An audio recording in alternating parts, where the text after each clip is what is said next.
So hi hello everyone, my name is Harsh Sharma और आज हम पढ़ रहे हैं क्लास 10th आईसीएसई हिस्ट्री का chapter number 5 partition of Bengal, Swadeshi and boycott movement. ये इस चैप्टर का सेकंड वीडियो है। इससे पहला वीडियो मैं बना चुका हूँ, लिंक डिस्क्रिप्शन बॉक्स में मिल जाएगा। इस वीडियो के बाद जाके आराम से देख लेना। मैंने आपको एक चीज़ बताई कि जब भी आप हिस्ट्री को पढ़ें सबसे पहले आप उस चैप्टर के नाम के बैकग्राउंड को समझने की कोशिश करें। इससे होता क्या है, हिस्ट्री की अंडरस्टैंडिंग बेटर हो जाती है। पिछले वीडियो में हमने क्या किया, हमने बंगाल के बारे में थोड़ी बहुत बातें जानी कि भाई बंगाल का ही पार्टीशन क्यों करना पड़ा।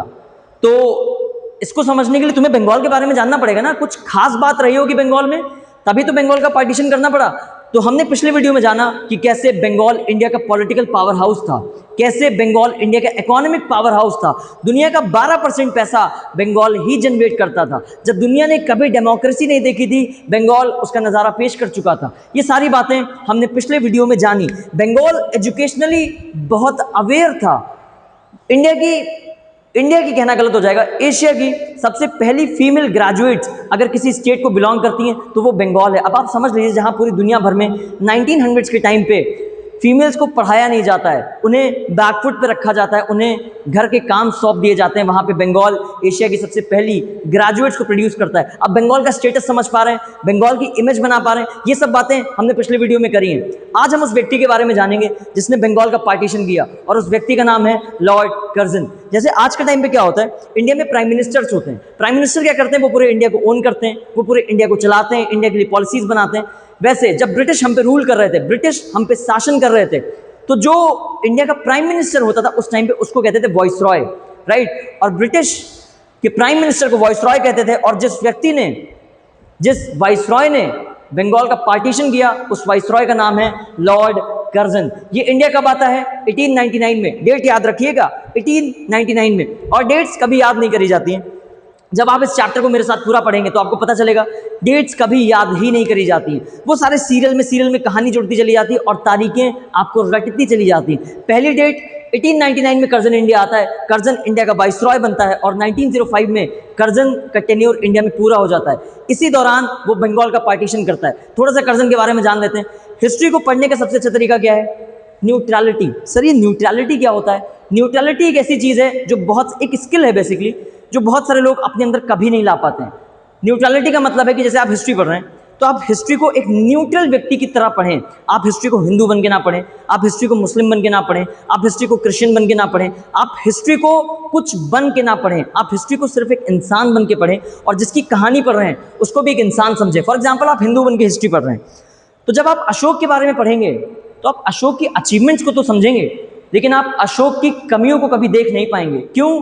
क्योंकि आप एक हिंदू बन रहे थे, और हिंदू बनने के चक्कर में आपने क्या किया, एक अगले हिंदू को कमियां देखना भूल गए। वैसे ही जब आप अकबर के बारे में पढ़ें तो आप मुस्लिम बन के मत पढ़ें, अकबर को एक राजा की तरीके से देखें। जब आप मुस्लिम बन के पढ़ेंगे तो आपको अकबर की अचीवमेंट्स तो दिखाई देंगी, पर उसके फेलियर्स को आप नहीं देख पाएंगे। इसी को कहते हैं न्यूट्रलिटी। अपनी जाति, धर्म, रिलीजन, कास्ट सब कुछ भूल जाना, खुद को एक न्यूट्रल इंसान मान लेना, सामने वाले को एक न्यूट्रल इंसान मान लेना, अपने आप को एक इंसान कंसिडर करना, और सामने वाले को जस्ट एक हिस्ट्री का कैरेक्टर कंसिडर करना।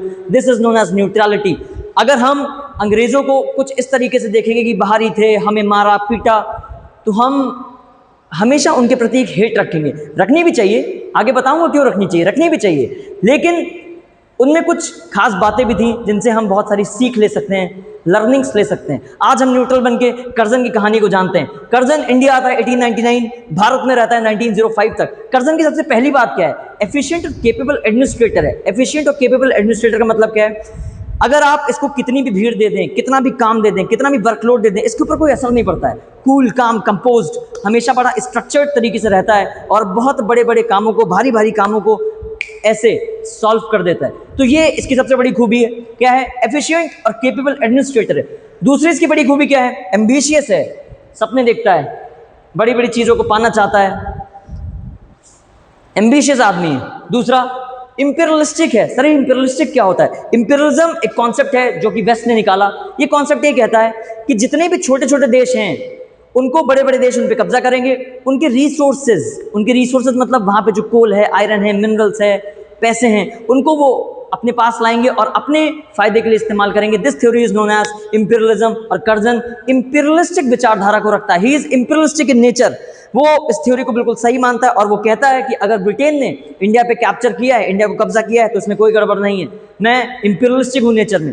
तीसरा क्या है? रेसिस्ट है। रेसिस्ट मतलब हिंदी में बताएं तो नस्लवादी। नस्लवादी मतलब जो किसी न किसी बेसिस पे दो लोगों में डिफरेंस करते हैं। कर्जन मानता है कि हम गोरे हैं, ब्रिटिशर्स हैं और हमारा यह बर्थराइट है कि हम इन काले इंडियंस को रूल करें। और क्या है? ये उसका एटीट्यूड है, हिज एटीट्यूड्स टुवर्ड्स इंडियन। तीसरा, strongly opposed Indian national movement and Congress, strongly opposed Indian national Congress and nationalism. Indian national Congress क्या है? एक पार्टी है जो भारत के लोगों की समस्याओं को सुन रही थी और अंग्रेजों के सामने रख रही थी ताकि हमें कुछ डिमांड्स, हमारे कुछ राइट्स पूरे हो सकें और हमारी कंडीशन थोड़ी सी बेटर हो जाए। नेशनलिज्म क्या है? नेशनलिज्म एक फीलिंग है जो भारतीयों के अंदर जग रही थी। ये फीलिंग क्या कहती है? ये फीलिंग ये कहती है कि हम सब किसी भी धर्म जाति को बिलोंग करते हैं, पर इस समय हम सब एक हैं, भारतीय हैं, और इस समय अंग्रेज हमारे दुश्मन हैं और हमें उनसे अपने राइट्स लेने। ये नेशनलिज्म की फीलिंग है। कर्जन इस फीलिंग को बिल्कुल पसंद नहीं करता है, स्ट्रांगली अपोज करता है इंडियन नेशनल कांग्रेस और नेशनलिज्म को। चौथी बात क्या है इसके बारे में? Become the viceroy of India at the age of 39 among the youngest. भारत में जितने भी वाइसरॉय रहे उसमें ये यंगेस्ट वाइसरॉय है, 39 की एज में। इमेजिन करिए 39 या 40 साल की उम्र में कोई आदमी भारत का प्राइम मिनिस्टर बना जा रहा है। अचीवमेंट है। पढ़ाई कहाँ से करी है? ऑक्सफोर्ड से पढ़ाई करी है।